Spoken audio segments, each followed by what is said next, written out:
Alors, dans une vidéo précédente, je te donnais 3 conseils sur les piliers du travail en équipe qui sont, selon moi, les objectifs, la cohésion et la communication. Seulement, comme je te l'ai dit en fin de cette vidéo précédente, une équipe peut partir en couille malgré tous les moyens et toute la bonne volonté que tu mettras pour son bien-être. Okay, même si tu n'utilises pas les mêmes moyens que moi je vais mettre derrière objectifs, cohésion et communication, et voire même si tu passes par d'autres points de passage. Bon, cette vidéo, elle est juste là, n'hésite pas à aller la voir. Et déjà, elle t'expliquera comment est-ce que moi je vois la vision du travail en équipe. Mais bon, donc dans cette vidéo, je t'explique quoi faire si travailler en équipe n'est pas ou plus possible sur ton centre. Parce que oui, ça peut arriver, comme je te le disais dans la vidéo précédente, quels que soient les moyens que tu mets pour arriver à travailler en équipe. Et donc si tu ne me connais pas encore, je m'appelle Lex, je suis formateur indépendant au métier de l'animation, fondateur d'Animaré. Regarde la description de cette vidéo si tu veux en savoir plus. En attendant, on se retrouve juste après le générique. Bienvenue sur Animaré TV, la chaîne de ton centre de formation dématérialisé. Abonne-toi si tu ne veux rien manquer ou parle-en à ceux que ça intéressera. Si tu as des questions sur les contenus ou des propositions de sujets à aborder, n'hésite pas à m'envoyer un message privé sur Animaré FB. Si tu veux juste donner ton avis ou ouvrir un débat, tu peux le faire dans les commentaires, c'est fait pour ça. Enfin, les liens vers tous les canaux d'Animaré sont dans les descriptions de chaque vidéo. Bon visionnage, Lex. Alors, soyons honnêtes, les conflits internes sont fréquents dans toutes les équipes, quelle que soit la discipline, et l'animation n'échappe pas à la règle. Mais regarde, dans une équipe de foot, dans une équipe de cuisine, voire dans une équipe qui forme un bureau, on a souvent des conflits et qui, dans toutes les disciplines, reviennent souvent au même point ou à la même base de départ, même si les applications sont différentes parce qu'on n'est pas dans la même discipline. Mais donc, revenons à l'animation, tu as sûrement, toi, déjà vu ou participé à un de ces nombreux conflits qui peuvent littéralement pourrir une équipe pédagogique. Donc, par exemple, quand on va parler de conflits tournant autour de la pédagogie ou du fonctionnement, soit sur les idées, les messages véhiculés ou les façons de faire ou de s'organiser dans la journée, il arrive régulièrement qu'on ne soit pas d'accord sur le terrain. Ensuite, on a régulièrement aussi des conflits sur la sécurité et la législation. Normalement, ça ne devrait pas exister, ce genre de conflit, mais bizarrement, oui, on les voit apparaître sur le terrain. On n'est pas tous d'accord sur les interprétations de la sécurité et de la législation, ce qui, à mon sens, est malheureux. Mais bon, bref. Ensuite, on n'est pas forcément d'accord, on peut avoir des embrouilles aussi sur le terrain sur les sanctions appliquées aux jeunes ou aux adultes, parce qu'il arrive aussi, par exemple, n'importe quoi qu'une direction doive sanctionner un adulte, et on n'est pas forcément d'accord sur les sanctions appliquées ou punitions ou conséquences dues à l'erreur qui a été commise, et donc ça aussi, ça peut être source d'embrouille sur les séjours. Ce qui peut aussi créer des problèmes, créer des histoires. Et très souvent, voire même, c'est le manque de soutien, soit face au public, aux jeunes ou aux adultes qu'on encadre, soit en prépa. Donc, si toi, tu as un collègue qui est en galère, qui se fait bouffer par les jeunes, ou alors qui essaye de mener son activité, mais qui est en charrette, alors que donne tout son possible pour la mener de cette activité, ou alors si toi, on te trouve pas au moment où on est dans la prépa, on est tous en train de s'y mettre pour préparer les futures activités et que toi, tu es aux abonnés absents, eh ben oui, ça risque de créer des problèmes. Ensuite, ce qui crée aussi souvent des embrouilles sur les séjours, ce sont les ego trips d'activités, de meneurs d'activités. Donc, c'est-à-dire, non, c'est mon activité, moi je la connais, on l'a fait comme ça, toutes les versions alternatives, je veux même pas les entendre et encore moins les voir. Et c'est comme ça que tu sois un jeune ou un adulte, on fait comme j'ai dit et point barre. Ouais, le truc c'est que les activités, des fois on leur met le même nom, mais on réalise pas exactement la même chose derrière. Et si tu mets pas un petit peu d'eau dans ton vin, un petit peu de souplesse, ça peut créer de grosses histoires derrière. Donc on aurait pu éviter. Ensuite, ce qui peut créer des grosses embrouilles aussi, des gros conflits au sein des séjours, c'est les privilèges. Les privilèges que soit certains vont donner aux jeunes par rapport aux autres jeunes qui sont accueillis, enfin au public, et ou alors c'est les privilèges de direction par exemple face à l'équipe d'animation. On va avoir certains membres de l'équipe d'animation qui vont avoir des privilèges par rapport à d'autres venant de la direction ou de l'organisme. Et ça peut créer de gros problèmes, ça aussi. Ouais, c'est parce que le problème, c'est quand ça se voit et quand ça se ressent. Voilà. Alors ensuite, il y a ce qui peut créer aussi problème, c'est l'intégration des nouveaux. Alors quand je dis nouveau, c'est pas forcément nouveau dans l'animation. Je dis nouveau dans une équipe qui a déjà l'habitude de fonctionner, de travailler ensemble. Ouais, ben selon comment c'est fait, si le petit nouveau ou la petite nouvelle est un peu pris pour un esclave ou qu'on lui fait subir du bizutage, ça peut mal passer. Et pas forcément venant du petit nouveau, peut-être des fois même des collègues qui sont là depuis les anciens. Aussi, ce qui peut poser des problèmes, ce que j'appelle les jeux de pouvoir. Alors les jeux de pouvoir, ce qu'il faut bien comprendre, c'est que tu vois, dès que on va te confier un groupe à encadrer, tu vas avoir des responsabilités. Et moi j'aime bien le dire comme ça. Je sais plus du tout d'où est-ce que j'ai tiré ça, de qui j'ai tiré ça, mais je l'ai retenu et je pense que c'est le plus important, c'est le message, pas forcément l'auteur. Mais en fait, pour moi, et la personne qui m'a fait penser cette réflexion, il n'y a pas de pouvoir sans abus. Sinon, ça s'appelle des responsabilités. Et le problème, c'est que quand on est encadrant, on va avoir des responsabilités. Et qui dit responsabilité va aussi dire influence et moyen d'action sur les autres. Et du coup, moi, c'est simple. À partir du moment où pour moi tu penses au bien à la collectivité, au bien de la collectivité, à son intérêt supérieur avant de penser au tien, tu uses de tes responsabilités. Donc là, il n'y a pas de souci. Maintenant, si tu penses à ton intérêt personnel, au lieu de penser au bien de la collectivité et à son intérêt supérieur, tu es dans ce que j'appelle l'abus de pouvoir. Et le problème, c'est que l'abus de pouvoir, quand tu utilises les moyens qui sont à ta disposition pour servir tes propres intérêts personnels et que ça se voit, ça peut créer des gros problèmes, ouais. Ça passe pas, en général, ça passe pas quand on le voit, quand on le remarque, que tu te sers des moyens qui devraient servir à avoir des responsabilités pour servir ton intérêt personnel. Ça peut créer des gros problèmes. Enfin bref. Aussi, ce qui peut créer des embrouilles, c'est les pauses abusives.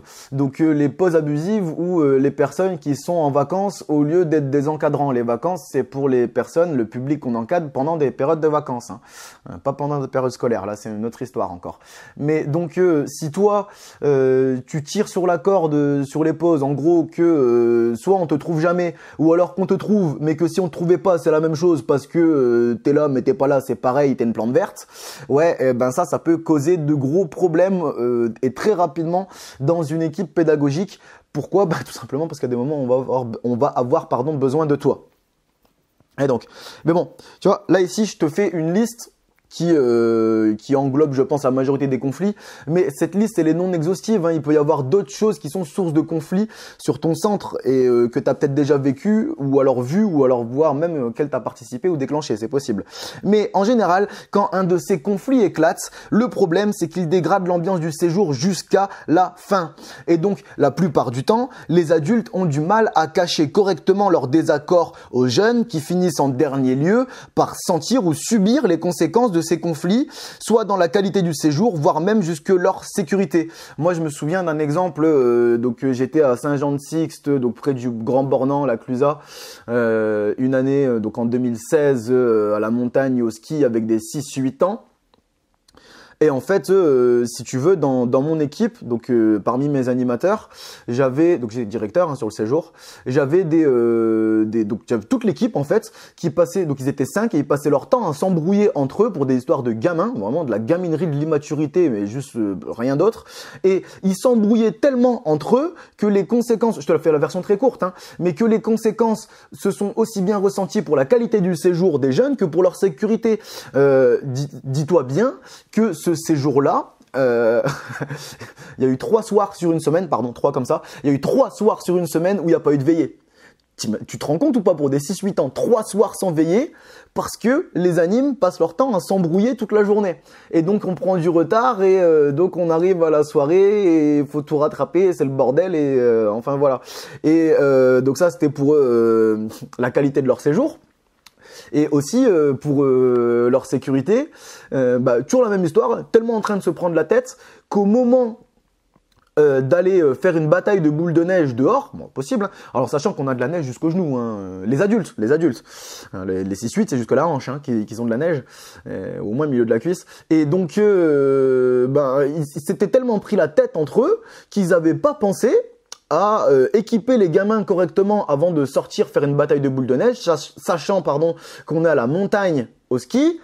qu'on a tout l'équipement possible, que les parents ils ont tout mis dans les valises et qu'on a zéro excuse en fait. Mais enfin je veux dire, c'est pas normal que tu ailles faire une bataille de boules de neige quand t'as le matos. Si tes gamins ils sortent en petites chaussures de toile alors qu'on a des après-ski, si ils sont en torse nu sous leur combi, si ils ont pas d'écharpe, pas de gants, pas de lunettes de soleil, pas de bonnet, en gros rien pour les protéger de la neige, on va faire les boules de neige à main nue quoi, tu vois. Bon, enfin bref. Et ben tu vois, tellement ils se prenaient la tête entre eux, eh ben ils ont fini par jouer sur la qualité du séjour et la sécurité des jeunes.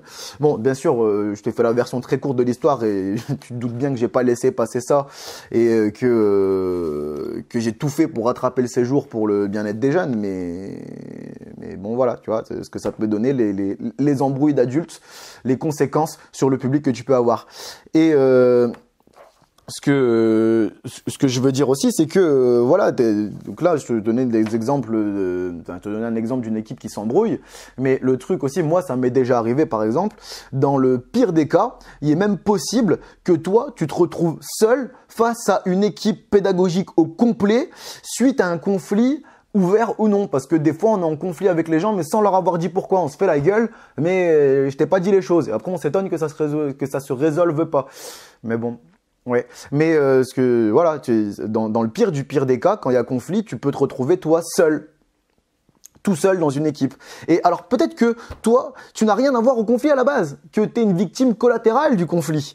Peut-être que peut-être que t'es pris parti dans le conflit, mais que t'estimes être dans ton bon droit. Ce qui, ça aussi, est possible. Il se peut que t'aies raison et que t'aies raison de faire la gueule et d'en vouloir à d'autres personnes et de leur mettre dans la gueule. C'est possible. Peut-être même que t'es à l'origine du conflit et que t'es complètement en tort dans l'histoire. Ça aussi, ça arrive. Et des fois, on s'en rend pas compte. Et des fois, on le sait et on lâche pas l'affaire quand même. Ça arrive. Et en attendant, il arrive que des conflits prennent une telle ampleur que tu finisses par te demander ou par te rendre compte qu'il y a très peu de chances d'arriver à le résoudre ou de l'apaiser, ce qui serait déjà pas mal, même avec une équipe de médiateurs professionnels. Mais la vérité, c'est que les humains ne s'entendent pas toujours ou ne sont pas faits pour s'entendre en permanence plutôt, voire sont souvent en désaccord. Et même si parfois ils ont les mêmes objectifs, hein, on est tous là, enfin en général, hein, quand tu t'embrouilles, et à partir du moment où il y a personne qui est en vacances, ce qui peut arriver, tout le monde est sérieux, mais on finit par s'embrouiller. Et on est là pour les gamins. Et on finit quand même par s'embrouiller. On a le même objectif, qu'ils repartent avec un grand sourire, qu'on leur ait transmis des choses et tout, et on finit quand même par s'embrouiller. Et donc, si tu veux, avec la pression des responsabilités, la fatigue, les projets, la fierté de chacun, il est souvent plus facile de rester en conflit ouvert, ou pas, hein, ou en conflit non déclaré, mais qui se ressent quand même.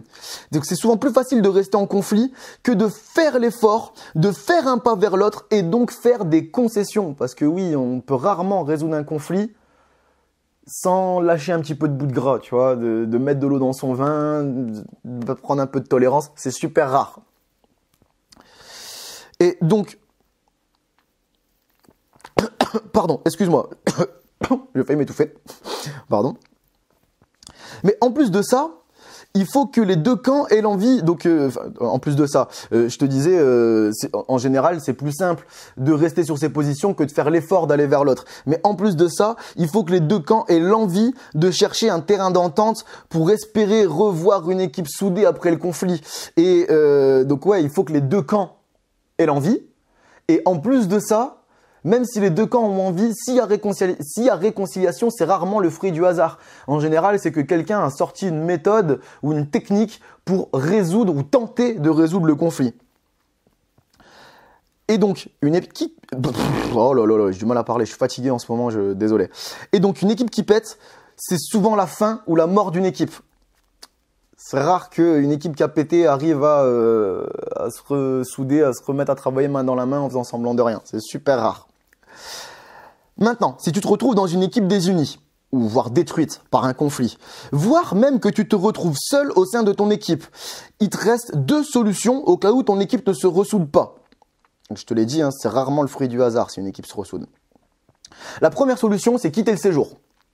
La deuxième solution qui te reste, c'est apprendre à travailler seul ou sans avoir besoin d'aide. Et pourquoi est-ce que je te dis ça? Ben, à court terme, si tu quittes le séjour, les conflits s'arrêtent immédiatement pour toi. Tu vois, t'es rentré chez toi ou t'es parti sur un autre séjour, ou même à partir du moment où t'es dans le train, t'es dans le bus ou quoi pour quitter le séjour. Ben, ça y est, c'est fini. Il n'y a plus d'histoire, il n'y a plus d'embrouille. Donc là, t'es tranquille. Et si tu restes sur le séjour et que tu apprends à travailler seul de l'autre côté, ou que tu prennes l'autre solution, donc si tu restes et que tu fais ton travail sans dépendre des autres, tu vas minimiser les conséquences négatives de ces conflits d'adultes sur ton groupe. Mais donc pour ça, il faut aussi se dire, bon, ben, je suis en conflit et je sors, ok, je suis en conflit, je sors de l'histoire, on reste en conflit, mais je veux plus me mêler de l'histoire, j'oublie pas que moi j'ai des gamins derrière qui tournent. Et donc ce qui évite que les gamins se retrouvent sans veiller, et ce qui évite que les gamins aillent en bataille de boules de neige sans avoir l'équipement nécessaire. Si au moins une personne y pense. Enfin, voilà. Et donc ça, c'était pour le court terme. Et après, au long terme, ben, attention, hein, si tu quittes les séjours aux premières difficultés à chaque fois, tu risques de salir ta réputation ou du moins la dégrader. Bon, après, si toi, t'es OK avec ça, c'est toi qui vois. Si t'assumes, tant mieux. Mais sache que le fait de quitter un séjour aux moindres difficultés, ça peut te suivre, ce genre de choses. Si tu fais ça une fois, deux fois, trois fois, et que t'es tout le temps dans le même organisme en plus, ça peut t'amener des problèmes. Hein. Mais bon, d'un autre côté, si tu apprends à travailler seul sur le long terme, ce qui va se passer, c'est que tu vas apprendre à gérer des séjours sans avoir besoin d'aide. Et donc, tu auras une énorme expérience à transmettre ou à déléguer à tes équipes quand il n'y aura pas de conflit entre adultes. Ou alors, aux membres de tes groupes de conflit, tu sais, parce que des fois, t'es pas obligé d'être seul face aux autres. Des fois, on est un petit groupe en conflit face à un autre groupe plus ou moins gros en conflit, et au moins au sein de ce petit groupe, tu vas pouvoir lui transmettre comment est-ce qu'on fait quand on n'a plus une équipe complète pour nous suivre, pour travailler avec nous, parce qu'on s'est embrouillé et qu'on a un conflit entre nous. Donc, tu vois, donc, en gros, ce que moi je t'incite à faire, c'est apprendre à travailler seul, apprendre à travailler sans avoir besoin d'une équipe.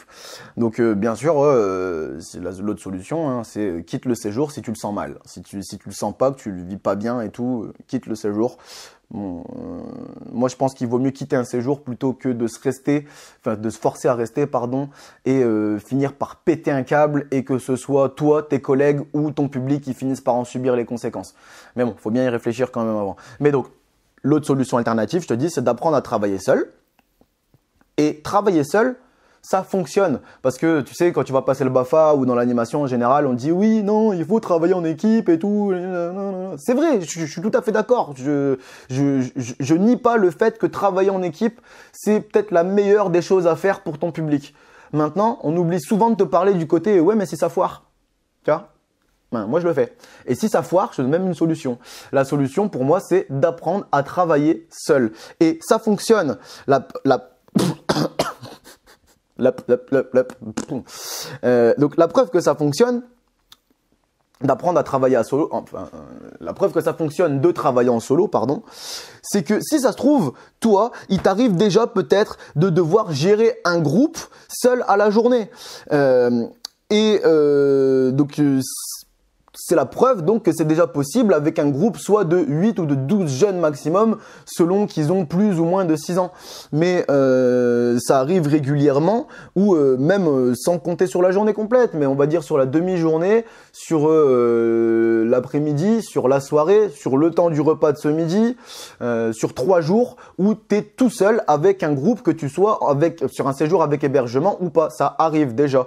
Et tu vois bien que si même ça n'arrive pas mais que tu as vu d'autres le faire, ils s'en sortent très bien. Donc ça, c'est déjà la preuve qu'on peut gérer un groupe seul à la journée.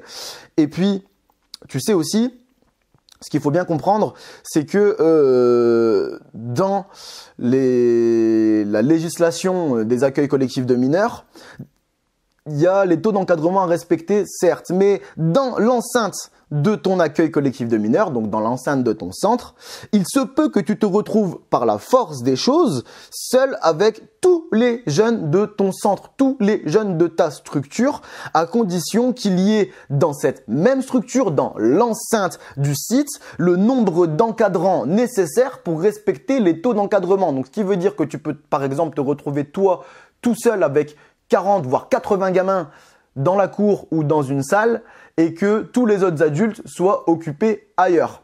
Alors, ça en fait, si tu veux, je pense que ça a été prévu par la loi au cas où il y a des urgences à devoir gérer sur ton centre. Donc, j'en sais rien, il y a un gamin qui vient de mourir, il y a une situation extrême, donc va savoir avec la police, etc., qui vient de débarquer sur le centre, va savoir pour quelle X ou Y raison. Bref, tous des cas un peu extrêmes comme ça, où il est nécessaire que l'équipe se réunisse parce qu'on a besoin de se concerter entre adultes et de réfléchir et de prendre une solution très vite. Et donc, ce qu'on fait à ce moment-là, c'est qu'on va laisser des jeunes sous la surveillance ou en tout cas sous la responsabilité de très peu d'adultes, voire même des fois, selon les conditions, on peut les laisser en autonomie dans le centre. Ça peut être possible aussi, mais je pense que ça a été fait pour ça, pour gérer les cas de crise et les cas d'urgence en fait à ce moment-là. Et en plus de ça, de toute façon, il arrive régulièrement qu'on ait des collègues fantômes, hein, et qu'on se retrouve par la force des choses seul à devoir gérer un groupe. Bah ouais, bah ton collègue soit tu le trouves pas, soit comme je te disais tout à l'heure, il est là, elle est là, mais ça change rien, et donc tu gères tout seul. Enfin voilà. Bon, si t'as du mal à me croire sur ce que je suis en train de dire sur les taux d'encadrement à l'intérieur du site, à l'intérieur du centre, pardon, et le fait que tu puisses te retrouver seul avec tous les jeunes de l'accueil collectif de mineurs, c'est possible.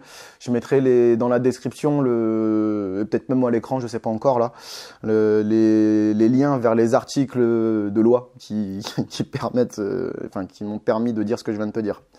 Ok. Mais donc tout ça pour te dire que apprendre à gérer seul des groupes de plus de 12 personnes peut être utile, voire indispensable dans certains cas en fait. Il y a peut-être des fois où tu n'auras pas le choix, soit parce que tu vas avoir un élément dramatique sur ton centre et tu n'as pas le choix, ou alors soit parce que tes collègues ils servent à rien, ou s'ils sont là c'est la même chose, ou alors soit parce qu'on t'a confié un petit groupe et donc tu dois gérer ton petit groupe seul à la journée, point, c'est comme ça. Et donc, moi, je vais te donner un exemple pour imaginer mes propos. Moi, je me suis retrouvé une fois, donc c'était en 2013, à Marcilly-en-Combraille. C'est pas la seule fois où ça m'est arrivé, hein, mais c'est juste pour que tu comprennes. Où moi, quand je me suis rendu compte que j'étais en colo 15-17, une colo équitation karting, et donc je me rends compte que j'ai deux collègues, deux filles qui ne servent à rien. Et en gros qui sont venus pour faire bronzette derrière leur tente sans même prendre des jeunes avec pour monter un atelier bronzette. C'est juste elles prennent leur magazine, là, les Voici et compagnie, elles les gars là, je sais pas quoi, elles vont se mettre derrière leur tente, elles font ça toute la journée. Ils comprennent pas que je leur reproche de pas faire leur taf. J'ai un collègue animateur qui c'est sa première colo, il est pas passé par le BAFA, première colo, premier encadrement tout court, il a même pas fait de centre aéré, pardon, et il est super plein de bonne volonté, mais une première expérience en 15-17, ça peut être super compliqué. Surtout quand tu te retrouves dans une équipe où tu as la moitié qui fout rien, hein, qui fait activité bronzette sans les jeunes. Et j'ai un directeur qui lui non plus ne sert à rien et qui est plus que borderline. C'est l'un des pires que j'ai vu. Et donc pour donner 2-3 exemples, hein, le mec il fume sa grosse clope, sa roulée en plein milieu de la cuisine quand il fait la bouffe. Il oublie qu'il y a des animaux en congé, il leur laisse des gamins, et donc ce qui fait que je me suis tapé un groupe de gamins toute ma journée pendant tous mes jours de congé pendant les 2 semaines. Il a laissé rouler des gamins avec la camionnette du centre, enfin bref, j'en passe des vertes et des pas mûres. Et donc comment te dire que moi je me suis vite rendu compte au bout de 3-4 jours qu'en gros la colo j'allais la faire tout seul, malgré que j'avais un collègue qui était plein de bonne volonté. mais le pauvre, il a déjà tellement de difficultés, lui, à gérer ses propres journées. Et en plus de ça, il se fait un peu bouffer par les gamins et tout. C'est compliqué pour lui, les journées sont hyper longues. Donc entre lui qui est le pauvre qui est perdu, qui débarque, les deux qui auraient dû payer leur séjour et demander au directeur qui leur achète de la crème solaire, et le directeur qui, on se demande si lui-même c'est pas un gamin en plus pendant la colo, ouais, au bout de 3 jours, moi j'ai compris en fait. Je me suis dit bon, ta colo, tu vas la faire tout seul. Je me suis demandé si je devais quitter, et je me suis dit ouais, mais si je quitte, il reste qui d'adultes sérieux pour les jeunes derrière? Plus personne. Si, il y en a un, mais le pauvre, il va jamais réussir à savoir gérer. Donc je suis resté et j'ai géré le séjour tout seul. Voilà, je vais pas rentrer dans les détails parce que la vidéo va s'éterniser. Mais ce que je veux dire, c'est que ce que je retiens de cette expérience, tu vois, et des autres expériences que j'ai eues en parallèle où j'ai dû gérer un séjour tout seul, et ça m'est aussi arrivé en direction de devoir me dire, je peux pas compter sur mon équipe d'animation et je vais devoir tout faire à leur place. Mais ce que je retiens donc de ces expériences qui peuvent être compliquées, c'est que malgré les contraintes d'organisation dues au fait que t'es seul en fait quand tu gères comme ça, je suis toujours ressorti grandi d'avoir atteint mes objectifs parce que j'ai rien lâché derrière, et dans les cas où je suis resté, parce qu'il y a eu d'autres séjours où j'ai préféré quitter, mais dans les cas où je suis resté, je me suis toujours senti grandi d'avoir atteint mes objectifs, et même si tout n'était pas parfait, j'ai toujours eu la reconnaissance du public, parce que oui, ton public finit bien par se rendre compte à un moment ou à l'autre que tu es tout seul à te donner pour lui, et il finit par te le dire, il finit par dire merci en fait, le public, parce qu'il se rend bien compte des efforts que tu fais et de ce que ça change pour lui. Quand tu es le seul à bosser, il s'en rend compte. Et ce qu'il y a aussi, c'est que avec l'expérience, en fait, si tu veux, on se rend compte qu'il est possible de gérer sans trop de difficultés un groupe d'entre 20 et 40 jeunes, voire plus, sans aide, sans avoir besoin d'aide. Et comme je te dis, en fait, ouais, on se rend compte que à partir du moment où tu as une organisation, où tu as bien réfléchi et que tu sais t'organiser, que tu as bien compris comment est-ce que tu pouvais te couper en déléguant ceci, cela, voilà, et ouais, tu peux gérer des groupes qui sont énormes en fait, entre 20 et 40 pour la plupart des personnes. Entre 20 et 40 personnes, il n'y a pas de souci, tu peux gérer un groupe tout seul normalement, à partir du moment où tu t'en donnes les moyens, et si vraiment tu as bien compris les types d'organisation qu'on peut mettre derrière, tu peux te retrouver à gérer tout seul des groupes de 50, 60, 80, voire 100 personnes, voire plus. Maintenant, ce qu'il faut savoir, c'est que si tu es tout seul, au plus il va y avoir de monde à gérer dans ton groupe, au moins tu pourrais être garant de la qualité de ce que tu vas faire. Bah oui, tu es tout seul. Je pense notamment au passage des douches. Sache bien qu'au plus ils vont être, au moins tu auras de temps pour t'occuper d'eux, vérifier que ce soit, t'assurer que ce soit fait à peu près correctement. Enfin, voilà. Mais ce que je veux dire, c'est que c'est faisable, c'est faisable. Mais tout ce qui te reste à faire, en fait, si tu veux apprendre à travailler en solo, en gros, ce qu'il faut, c'est que tu apprennes à le faire. C'est pas compliqué. C'est juste à apprendre à travailler en solo. Et pour ça, tu as 2 solutions. Soit,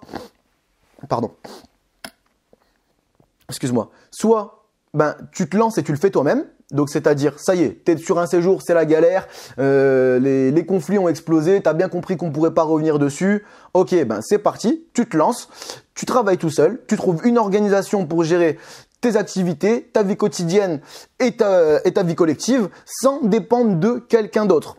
Donc, je tiens à te prévenir tout de suite, au début, tu vas avoir des galères, c'est normal. Et puis, parfois, tu n'auras même pas d'autre choix que de faire avec tes solutions galères, ou alors avec tes solutions qui te diront, j'ai pas de solution, je ne sais pas comment faire. Mais tu es tout seul. Donc, il y a un moment, tu n'auras pas le choix. Au moins, tu te reprocheras pas d'avoir tenté quelque chose, et il te restera plus qu'à en tirer des leçons quand tu te rendras compte que voilà, ça a été galère tout seul. Mais n'oublie pas que tu n'auras personne vers qui te tourner en cas de difficulté. Donc c'est important aussi derrière de tirer des leçons, de réfléchir et de se remettre en question ce qu'on a fait. Et donc, s'il te plaît, par contre, évite de te comporter en loup ou en louve solitaire. S'il n'y a pas de conflit déclaré, qu'il soit ouvert ou pas, le conflit, évite de te comporter en loup solitaire. Pourquoi ? Parce que tu risques de créer justement un conflit du simple fait que tu te comportes tout seul sans concerter personne. Et ça, tu l'aurais peut-être ni voulu, et peut-être voire même que tu t'en serais pas rendu compte. Peut-être que Ça fait tout drôle. Tu auras cru bien faire, mais c'est toi qui vas créer le conflit parce que tu as voulu la jouer en solo. Ah ouais. Et donc, encore une fois, comme tu es tout seul et que tu te réfères à personne, parce que tu comptes sur personne, fais super gaffe à la sécurité et la législation. Hein. Ça, il faut que tu le prennes bien en compte. Voilà. Mais en tout cas, c'est faisable. Moi, j'ai appris tout seul. J'ai appris tout seul à travailler tout seul. J'ai appris tout seul. Je me suis retrouvé tout seul par la force des choses. Il y a un moment, j'ai pas eu le choix. J'étais là devant et puis devant la situation. Et puis j'ai dit bon ben c'est simple. Et soit tu rentres chez toi, soit tu fonces. Des fois, je suis rentré, des fois, j'ai foncé. Et quand j'ai foncé, j'ai dû le faire tout seul, tout simplement. Et ça a été compliqué, mais j'ai réfléchi derrière à ce que je faisais. La deuxième solution que tu as, c'est de te former. C'est aller trouver des personnes qui sont passées par là avant toi. Et bon, je pense que tu comprends bien que là, ici, je suis en train de te parler de moi à travers Animaré, mais pas forcément que de moi, en fait. Quand je dis aller trouver des personnes qui sont par là avant toi, c'est aussi bien dans ton entourage proche, physique, réel, que ton entourage virtuel sur Internet, par exemple, où tu peux très bien venir me voir moi ou d'autres personnes. Il y a d'autres personnes, comment dire, je suis pas le seul à proposer du contenu sur l'animation sur Internet. Donc, si ce que je propose te convient pas, n'hésite pas à aller voir d'autres personnes. Mais en tout cas, si tu as décidé de me suivre et d'écouter mes conseils, bon, j'espère que tu comprends bien que je peux pas t'expliquer comment gérer un séjour sans aide ou comment travailler en solo en une seule vidéo. Celle-ci est déjà bien assez longue comme ça, j'espère que tu t'en rends compte. Mais donc, ce que je vais faire, c'est que je vais distiller ces explications sur le travail en solo dans les différents contenus d'Animaré et dont une bonne partie sera disponible gratuitement sur Animaré TV, donc sur YouTube, et Animaré FB, donc sur Facebook. Et donc, je vais te parler d'activité, de vie quotidienne, de vie collective, de pédagogie, de gestion de conflits, de sens derrière l'activité. Enfin bref, je vais te parler de plein de choses différentes. Et donc, si tu veux, en fait, Animaré, c'est mon centre de formation dématérialisé que j'ai mis à ta disposition quand tu en as besoin sur Internet, sur lequel je partage mon expérience de plus de 150 séjours en animation, en direction ou en formation. À terme, tu y découvriras un tas de méthodes et de ressources que j'utilise et que je véhicule, notamment pour être capable de travailler seul, travailler en solo ou presque, et avec n'importe quel public. Et entre bien d'autres choses, hein, comme je te disais, c'est pas les seules choses que je vais partager sur les canaux d'Animaré. Mais le truc, c'est que si tu veux, moi, je me définis souvent comme un 4x4 sans matos ni prépa. Ce qui est super pratique, en fait, si tu as très peu de matos ou de prépa pour pouvoir travailler seul. Ça t'enlève une grosse charge de travail en fait. Et si tu me suis sur le long terme, il y a de grandes chances que toi aussi tu finisses par devenir ce genre de 4x4 que je suis. Alors le truc c'est pas de répéter mot pour mot ou bêtement ce que je vais faire, mais si tu veux, le truc c'est que si tu adoptes les principes que moi j'utilise, que je véhicule, il y a de grandes chances que toi aussi tu finisses par devenir un énorme 4x4 sans matos ni prépa, ou en tout cas avec très peu de matos et très peu de prépa. Mais bon voilà, hein, dans tous les cas, il n'y a rien qui sera facile ou qui sera donné d'avance. Dans tous les cas, ça va demander beaucoup d'efforts, d'investissement et de courage de ta part. Et voire même parfois d'essuyer des échecs. C'est très fatigant de réussir à se passer d'une équipe complète et d'assumer toutes les fonctions du travail en solo en fait. C'est vraiment quelque chose où il faut avoir les épaules larges. Et donc, si tu as décidé de me suivre, je pourrais te résumer les contenus d'Animaré comme un raccourci pour te faire profiter de mon expérience depuis ton canapé ou depuis le creux de ta main. Et cette expérience, je te le concède, est loin d'être parfaite, mais rares sont ceux qui en ont une aussi riche en diversité et analyse. Et rares sont ceux aussi qui t'expliquent qu'il faut aussi savoir travailler en solo dans l'animation. Eh ben, moi, je le fais. Il n'y a pas de problème avec ça et je l'assume totalement. Je te répète, c'est beau de savoir travailler en équipe, mais c'est bien aussi de savoir travailler en solo. Et aussi, ce que je trouve pas mal, moi, tu vois, c'est que le fait de devoir tout gérer, de travailler en solo sur un séjour, ça va te forcer à faire des choix. Et donc, ça va te forcer à réfléchir et à affiner tes convictions pédagogiques et après, à les passer à l'épreuve du terrain. Ça va devoir réfléchir au pourquoi et au comment tu fais telle et telle action et après vérifier ce que ça vaut face à ton public. Et ça, je trouve ça génial, en fait. en fait, tu te remets en question en travaillant en solo et tu te remets, je trouve, hein, tu te remets beaucoup plus en question qu'en travaillant en équipe. En tout cas, ne pars pas sur du travail en solo si tu ne sais pas t'organiser pour faire plusieurs choses en même temps ou si tu as du mal à assumer tes réussites ou tes échecs seul, tu vois. Ben oui, parce que en fait, comme je te l'ai dit un petit peu sur le travail en solo, en fait, ce que tu vas vite te rendre compte, c'est que tu vas, je te l'ai dit, tu vas devoir t'organiser. Plus que t'organiser, il va falloir que ce soit au carré dans ta tête. Et en plus de ça, il va falloir des fois que tu délègues certaines choses, soit à tes collègues, tu comptes pas sur eux, mais tu leur délègues des tâches, ou alors à certains jeunes à qui tu vas donner des responsabilités pour toi pouvoir te permettre de te couper en plusieurs. Et ce qu'il y a aussi, c'est que, ben ouais, derrière, quand tu vas travailler en solo, que tu réussisses ou que tu échoues, mais en fait, tu portes seul la responsabilité. Et si toi, tu as du mal avec ça, je parle surtout dans le côté négatif où tu vas échouer, si tu as vraiment du mal à assumer seul un échec, évite le travail en solo. Je peux comprendre, c'est pas un reproche que je te fais. Si tu préfères dans les réussites comme dans les échecs et surtout dans les échecs, faire partie d'un collectif. Tout le monde n'a pas les épaules pour assumer les erreurs, les échecs, les difficultés, les plantages, les cassages de gueule, les loupés du travail en solo. Et je peux pas te le reprocher, juste sache-le, si tu as du mal avec ça, il vaut mieux rester, pas caché, mais on va dire camouflé ou protégé au sein d'un collectif. En tout cas, tout ce que je veux dire moi, c'est que s'il te plaît, fais quand même ton maximum pour travailler en équipe pendant qu'il est encore temps avant d'être obligé de travailler en solo. Mais en tout cas, travailler en solo, il va falloir que tu t'y prépares parce qu'il y a des fois où tu n'auras pas le choix, c'est du au cas où et tu verras bien que ce au cas où des fois te sauvera ta vie. Les jeunes comptent sur toi et moi aussi. À la prochaine. Si cette vidéo t'a paru utile, abonne-toi ou parle-en à ceux que ça intéressera. En attendant la prochaine vidéo, n'hésite pas à aller faire un tour sur Animare FB ou sur la médiathèque Animare. A bientôt, Lex.